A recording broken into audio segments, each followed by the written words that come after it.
Power of Indian judiciary में आपका स्वागत है। आज हम चर्चा करेंगे एक ऐसे सुप्रीम कोर्ट केस की जो पूरे देश का ध्यान खींच रहा है। तो आइए भारतीय न्यायपालिका की ताकत को समझते हैं और सीधे मामले की गहराई में उतरते हैं। सुप्रीम कोर्ट में वक्फ अमेंडमेंट एक्ट 2025 का मामला अब एक निर्णायक दौर में पहुंच गया है। 5 मई 2025 को मुख्य न्यायाधीश संजीव खन्ना की बेंच, जिसमें जस्टिस संजय कुमार और जस्टिस केवी विश्वनाथन शामिल हैं, इस एक्ट के खिलाफ दायर 5 मुख्य याचिकाओं पर सुनवाई करेगी। इस केस में केंद्र सरकार और all India Muslim personal law board के बीच तीखी कानूनी जंग छिड़ी हुई है।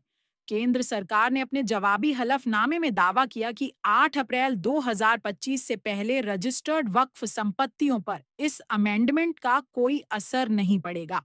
सरकार का कहना है कि रजिस्ट्रेशन के लिए किसी दस्तावेज की जरूरत नहीं, सिर्फ बुनियादी जानकारी काफी है।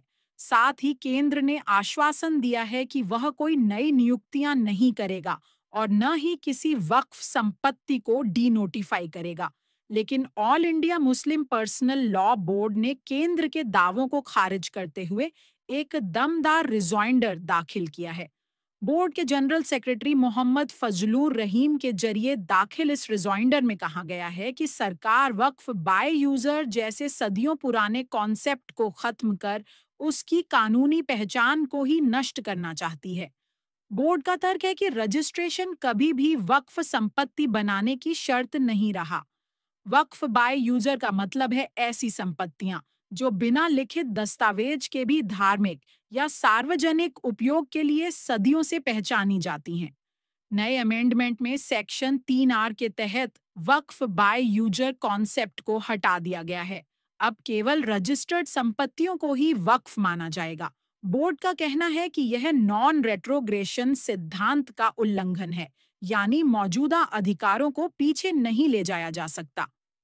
अगर रजिस्ट्रेशन अनिवार्य हो गया तो ऐतिहासिक वक्फ संपत्तियां जो रजिस्टर्ड नहीं हैं अपनी कानूनी पहचान खो देंगी।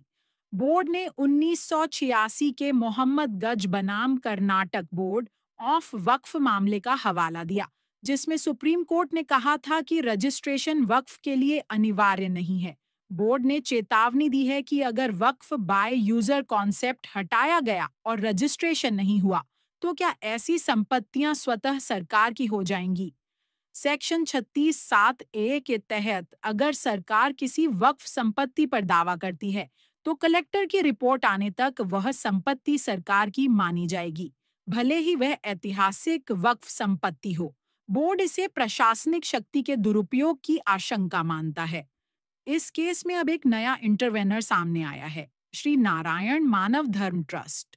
इस ट्रस्ट ने 3 अप्रैल 2025 को सुप्रीम कोर्ट में हस्तक्षेप याचिका दायर की, जिसमें वक्फ अमेंडमेंट एक्ट 2025 को असंवैधानिक बताया गया।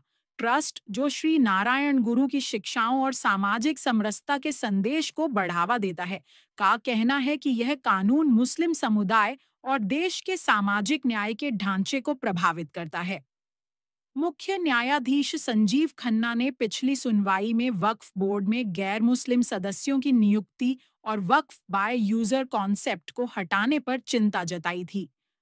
सॉलिसिटर जनरल तुषार मेहता ने सुझाव दिया था कि इन प्रावधानों पर फिलहाल रोक लगाई जाए।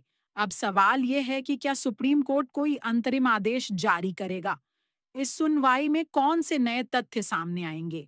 भारतीय न्यायपालिका की ताकत और इस ऐतिहासिक केस की हर अपडेट के लिए हमारे channel power of Indian judiciary को सब्सक्राइब करें, नोटिफिकेशन बेल दबाएं और कानून की दुनिया की हर खबर से जुड़े रहें।